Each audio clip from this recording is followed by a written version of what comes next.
కట్టుకున్న భర్తను కడతెరుస్తున్న ఈ కాలంలో ఓ భార్య భర్త హత్య కోసం నూతన పందానించుకుంది.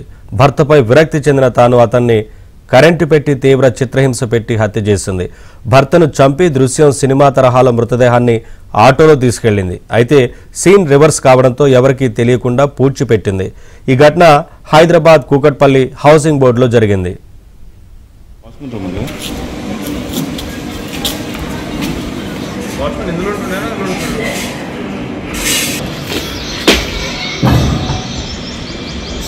బాడీ బయట తీసుకెళ్ళాడు.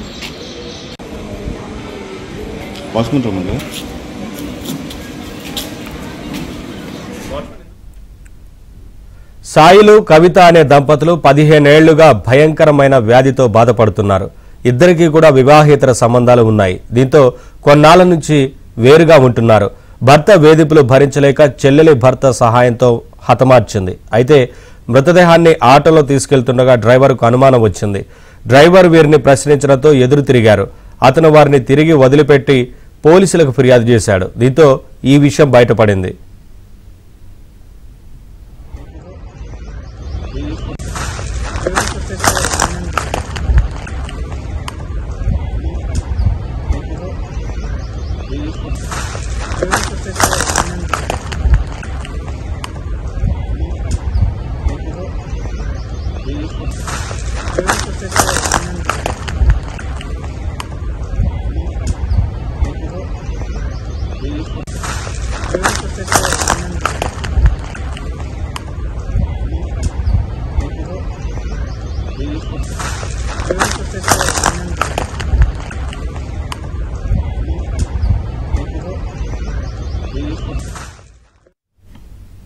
భర్త హత్య కోసం నూతన పందాన్ని ఎంచుకున్న భార్య భర్తపై విరక్తి చెందిన తాను అతన్ని కరెంటు పెట్టి తీవ్ర చిత్రహింస పెట్టి హత్య చేసింది. భర్తను చంపే దృశ్యం సినిమాల తరహాలో మృతదేహాన్ని ఆటోలో తీసుకెళ్లింది. అయితే సీన్ రివర్స్ కావడంతో ఎవరికీ తెలియకుండా పూడ్చిపెట్టింది.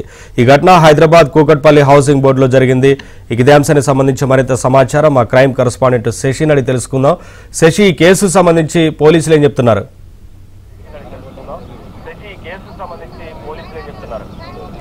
కేపీఎస్బీ పోలీస్ స్టేషన్ పరిధిలో దారుణం వెలుగు చూస్తుంది. భర్తను అతి కిరాతకంగా భార్య హతమార్చింది. కరెంట్ షాక్ పెట్టి హతమార్చినట్టుగా తెలుస్తుంది. ఆ తర్వాత బాడీని మాయం చేసేటటువంటి క్రమంలో తాము నివాసం ఉంటున్నటువంటి ప్రాంతానికి దగ్గరలో గొయ్యి తీసి పూడ్చిపెట్టారు. ఇదే అంశం గురించి మనతో మాట్లాడడానికి ఏసీపీ ఉన్నారు. ఆయనతో ఒకసారి మాట్లాడదాం.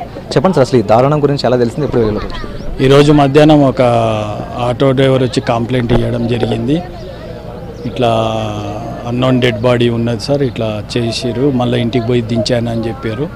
ఇమీడియట్గా మేము స్పాట్కి వచ్చి చూస్తే తెలిసింది చనిపోయిన వ్యక్తి సాయిలో అని తెలిసింది. ఇంకా ఎట్లా చంపారు ఏంది అనేది మనం కేసు రిజిస్టర్ చేసుకొని ఇన్వెస్టిగేషన్ చేస్తున్నాం. ఆ ఇన్వెస్టిగేషన్ కంప్లీట్ అయినాక చెప్తాము. ఇప్పుడు టీమ్ ఆఫ్ డాక్టర్స్ ఎంఆర్ఓను ఇక్కడికి పిలిపించినాము.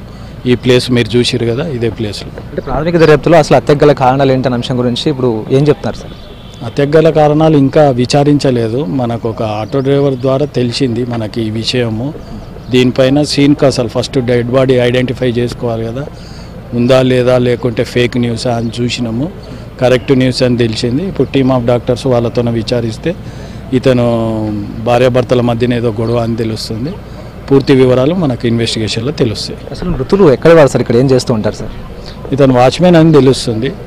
ఇతనుకు తాగుడు అలవాటు ఉంది అని తెలుస్తుంది. ఇంకా పూర్తి వివరాలు ఇంకా కన్ఫర్మ్ కాలేదు. మనకి ఈరోజు సాయంత్రం వరకు తెలుస్తుంది. మళ్ళీ మీకు చెప్తాను. బాడీని ప్రజెంట్ వెలికి తీసే ప్రయత్నం కావచ్చు, లేకపోతే ప్రశ్న ఎవరిని అదుపులోకి తీసుకునేటటువంటి అంశం ఏదైనా? డెడ్ బాడీని ఇప్పుడు వెలికి తీస్తున్నాం మనము. ఎంఆర్ఓ గారిని పిలిపించి, ప్లస్ అది పూడ్చిపెట్టారు కాబట్టి టీమ్ ఆఫ్ డాక్టర్స్ను వాళ్ళని పిలిపిస్తున్నాం మనము. కేపీహెచ్బీ పరిధిలో జరిగింది ఇది. ఈ ప్రగతి నగర్ చెరువు కట్ట దగ్గర పూడ్చిపెట్టారు అని తెలిసింది. ఆ సీన్కి వచ్చినాము. వాళ్ళని పిలిపించి ఇప్పుడు వెలికి తీస్తాం. Thank you. ఆటో డ్రైవర్ అని చెప్పేసి అంటారు, ఎక్కడ తీసుకెళ్లే ప్రయత్నం చేశారు సార్ ఈ బాడీని? అంటే సంగారెడ్డి దిక్కు తీసుకుపోవాలని ప్రయత్నం చేశారు. అది వీలు కాక మళ్ళీ ఇక్కడ చేసారని తెలిసింది మనకు చూచాయిగా. అది ఇంకా కన్ఫర్మ్ కాదు, మనకి ఇన్వెస్టిగేషన్లో కన్ఫర్మ్ అవుతుంది. బాడీ అని చెప్పి తీసుకెళ్లే ప్రయత్నం చేశారా, లేకపోతే ఇంకా వేరే ఏదైనా చెత్త కుప్ప మూట అని చెప్పి తీసుకపోతే వాడి ఆటో డ్రైవర్కి డౌట్ వచ్చి లేదు నేను తీసుకుపోనా అని చెప్పాడు. చెప్పిందాడే ఎంబడే మళ్ళీ వాళ్ళ ఇంటికి తీసుకొచ్చి మళ్ళా నిన్న నైట్ పూడ్చిరని తెలిసింది. కాబట్టి ఆ గుంత తీసి చూస్తే కానీ మనకు తెలియదు. సాయిల్ అని అయితే మాత్రం తెలుస్తుంది. ఇంకా కన్ఫర్మేషన్ మనకు పోస్ట్ కేవలం భార్యకు సంబంధించిన పాత్ర మాత్రమేనా, ఇంకా ఎవరైనా పాత్ర ఏమని? అది భార్య మరిది అని తెలుస్తుంది. ఇంకా మనకు కన్ఫర్మ్ కాలేదు, ఇన్వెస్టిగేషన్లో అవుతుంది.